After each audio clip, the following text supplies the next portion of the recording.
अस्सलाम वालेकुम स्टूडेंट। आज की इस वीडियो में हम डिस्कस करने के लिए जा रहे हैं एनर्जी क्या होती है। फिर हम डिस्कस करेंगे एनर्जी के टाइप्स को और फिर हम लास्ट पर डिस्कस करेंगे पोटेंशियल एनर्जी क्या होती है, उसको डिफाइन करेंगे और उसको एक्सप्लेन करेंगे। चलिए स्टूडेंट स्टार्ट करते हैं। एनर्जी क्या होती है, हम इससे जो पहले वाली वीडियो थी उसमें हम डिस्कस कर चुके हैं एनर्जी क्या होती है। अगेन हम उसको थोड़ा सा रिव्यू ले लेते हैं। एनर्जी होती है कोई भी ताकत, काम करने की एबिलिटी को हम एनर्जी कहते हैं। उसमें कहेंगे अ body possess energy if capability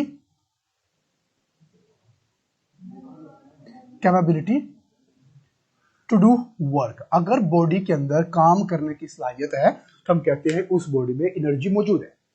ठीक है, अब देखें अगेन एग्जांपल ले लेते हैं। वही बात है कि अगर हम रोजा रखा हुआ है हमने सुबह से शाम तक, तो अफ्तार से कुछ टाइम पहले हिम्मत नहीं होती कुछ बोलने की, चलने की। क्यों? क्योंकि उस वक्त हमारे पास एनर्जी हमारी बॉडी में नहीं होती कि हम भाग सके, हम हैवी वर्कआउट कर सके। एनर्जी कम है ना, तो अगर बॉडी में काम करने की एबिलिटी है तो उसका मतलब उसमें एनर्जी है। क्लियर? चलें, अगर एनर्जी की टाइप्स की बात करें ना, तो याद रखना है आपने एक एनर्जी की बहुत सारी टाइप्स होती है, इसकी मैनी टाइप्स होती है। अगर आपसे पूछा जाए how many types of energy, तो आपने कहना है मैनी। अगर आपसे पूछा जाए how many types of energy, तो आपने क्या कहना है there are many types of energy. कौन कौन सी होती है हम बाद में डिस्कस करेंगे। लेकिन अगर हम बात करें इन्हीं मैनी टाइप्स में से एक टाइप है जिसको हम बोल देते हैं मैकेनिकल एनर्जी। मैकेनिकल एनर्जी का दूसरा नाम होता है, याद रखना है, बेसिक एनर्जी। ठीक हो गया। उन जो बात की ना मैनी टाइप्स में एक टाइप वो है जिसको बोलते हैं मैकेनिकल एनर्जी, और मैकेनिकल एनर्जी का दूसरा नाम है बेसिक एनर्जी। अगर आपसे पूछा जाए how many types of energy, तो आपने कहना मैनी। अगर आपसे पूछा जाए how many types of basic energy, तो याद रखें इसकी टू टाइप्स होती है। एक होती है काइनेटिक एनर्जी और एक होती है पोटेंशियल एनर्जी। काइनेटिक एनर्जी को हम शॉर्ट फॉर्म लिखते हैं के डॉट ई और पोटेंशियल एनर्जी को शॉर्ट फॉर्म लिखते हैं पी डॉट ई। ठीक है, अब ये बात हो रही है बेसिक टाइप ऑफ एनर्जी, वो मेरे पास टू है, बेसिक टाइप ऑफ एनर्जी या फिर मैकेनिकल टाइप ऑफ एनर्जी। तो वो मेरे पास दो है, kinetic energy, potential energy. Clear? इस जो पहले वाला हमारा लेक्चर था उसमें हम काइनेटिक एनर्जी को डिटेल में डिस्कस कर चुके हैं, और आज के इस लेक्चर में हम सिर्फ पोटेंशियल एनर्जी को डिस्कस करेंगे। ठीक हो गया। चलिए हम बात करते हैं पोटेंशियल एनर्जी की।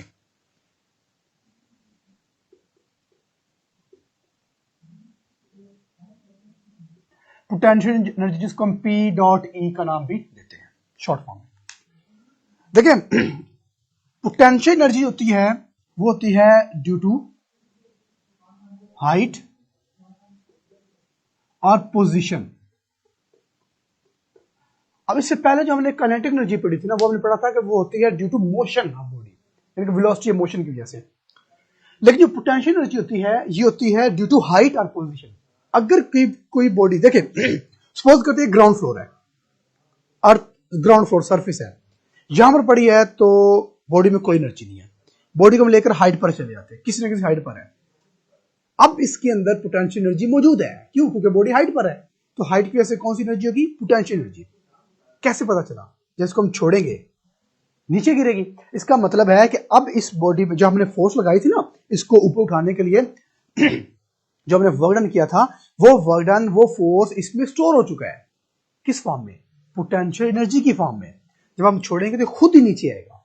क्यों? क्योंकि इसमें पोटेंशियल है वापस आने का, इसमें नीचे आने की पावर है, नीचे आने का पोटेंशियल है। और वो कहां से आया? वो यहां से आया था जब हमने इसको उठाकर ऊपर ले गए थे। तो जो हमने इस पर वर्क किया था वो इस मार्कर में स्टोर हो चुका पोटेंशियल एनर्जी की फॉर्म में।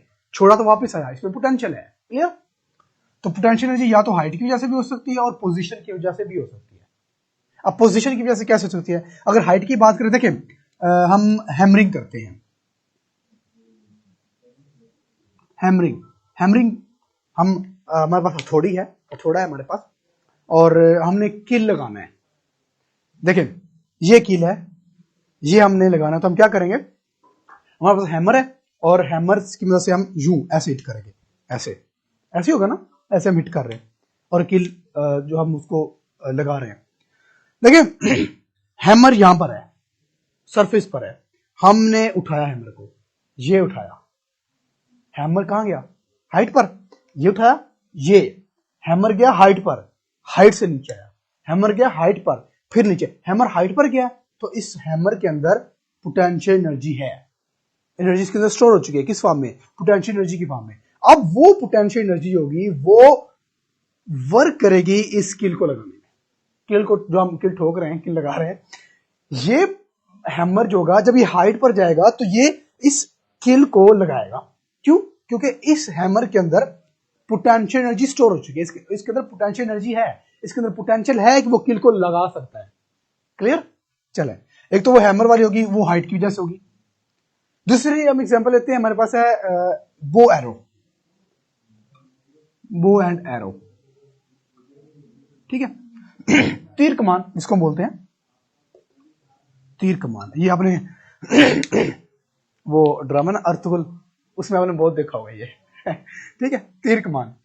अब इसमें क्या होता है कि एरो को, देखिए ये हमने कमान पकड़ा हुआ है, ये हमने बो पकड़ी है, और ऐसे हम एरो को पकड़ते हैं, यूं खींचते हैं, ऐसे रिक्वायर्ड टारगेट पर हम उसको हिट कर देते हैं, ठीक है, यहां से उसको छोड़ देते हैं, ऐसे ही है।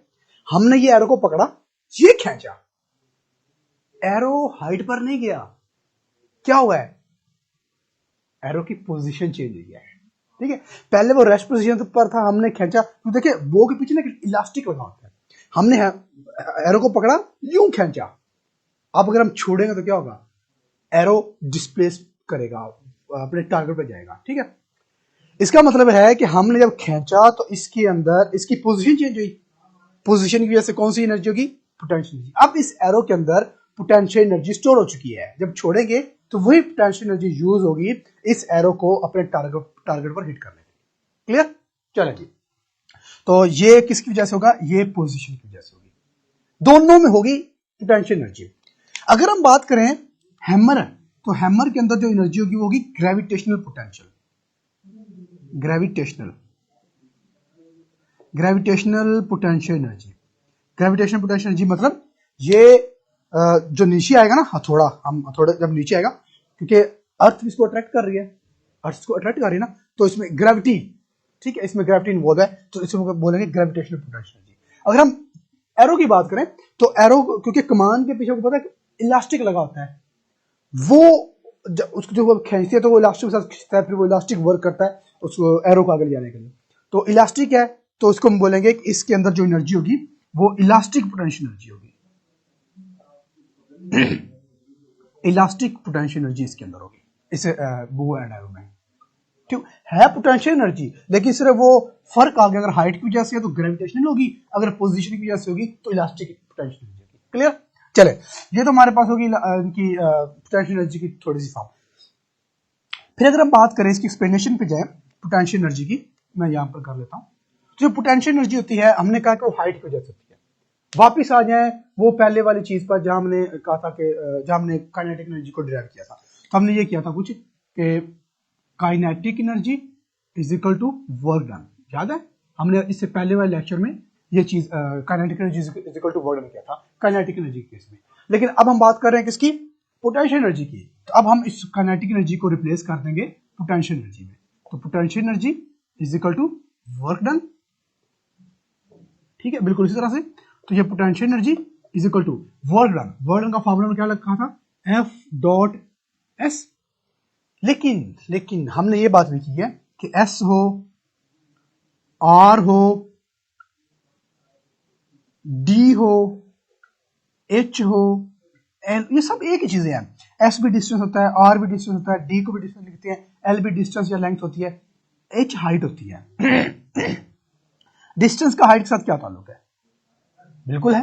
देखें ये चीज को जरा अंडरस्टैंड कीजिएगा, पॉइंट ए है और ये पॉइंट बी है, पॉइंट ए से पॉइंट बी तक हम डिस्टेंस मेजर करते हैं, तो ये हमारे पास क्या होगी, लेंथ, ठीक है। इसी को मैं एंगल चेंज कर देता हूं, इसको पकड़कर मैं घुमा देता हूं, ये है ना, इसको रोटेट किया ऐसे, यानी कि पॉइंट ए ये आ गया, रोटेट किया, पॉइंट बी ये चला गया। अब हम क्या कहेंगे, ये जो ए से बी तक वो लेंथ है, अब हम कहेंगे ये हाइट है।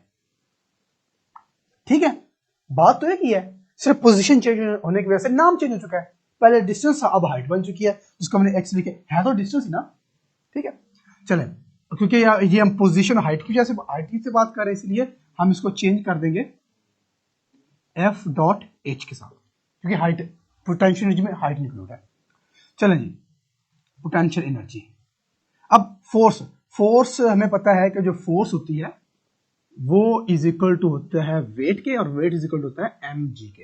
ये हम वेट क्यों इंक्लूड कर रहे हैं, क्योंकि हाइट है ना, तो हाइट जब ऑब्जेक्ट हाइट पर जाता है और फिर नीचे आ जाता है, नीचे किस वजह से आता है, वेट की वजह से ना। हैमर को हमने ऊपर उठाया, इसको जब छोड़ेंगे तो खुद ही नीचे आएगा। मार्कर को हमने यहां उठा कर छोड़ेंगे तो खुद ही नीचे जाएगा। क्यों, वेट इस पर ग्रेविटी एक्ट कर रही है ना, वेट इसका डाउनवर्ड है। तो फोर्स को हम रिप्लेस कर देंगे वेट के साथ, डब्ल्यू एच, और potential energy is equal to W का फॉर्मूला हमारे पास होता है एम जी, तो हम कहेंगे एम जी और साथ में ही एच। तो ये हमारे पास फाइनल फार्मूला आएगा पोटेंशियल एनर्जी का। ठीक है, पोटेंशियल एनर्जी का जो डेरिवेशन है वो 3 से 4 लाइंस की है। क्लियर? तो स्टूडेंट, आज की समरी में हमने ये पढ़ा है एनर्जी की टाइप्स। उसमें फिर हमने पोटेंशियल एनर्जी में फिर मजीद 2 ग्रेविटेशनल पोटेंशियल एनर्जी और इलास्टिक पोटेंशियल एनर्जी को डिस्कस किया, और पोटेंशियल एनर्जी को हमने डिराइव किया। क्लियर?